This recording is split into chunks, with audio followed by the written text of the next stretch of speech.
根据体育署统计，全台规律运动人口比率只有35%，台南市规律运动人口比率只有32.7%，伫全台排名第17名。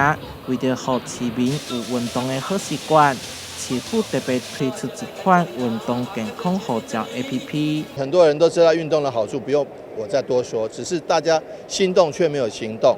那为了让大家能够走出第一步，开始行动，我们特别推出运动健康护照。所谓重赏之下必有勇夫，奖品项目非常精彩。这款 APP 除了有提供全市的运动资讯，嘛加入角色养成游戏，每运动一摆，高资的动量就会成长。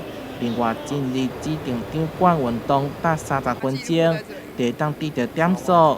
集满20点就会当抽奖。边运动的时候可以集点，还有抽到大奖的机会，我觉得应该可以增加大家运动的一些诱因哦。我想运动真的非常重要，而且我们现在大家有说是不是肥胖率太高的这个问题，尤其在台南。像我逐工都拢有拍15分钟的武术哦，这虽然短15分钟，但是对咱的身体的增加。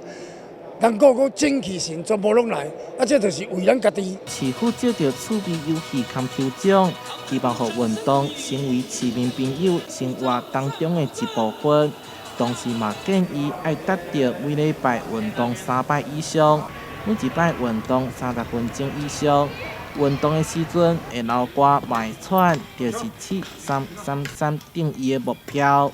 咱来新苗出怀采访报道。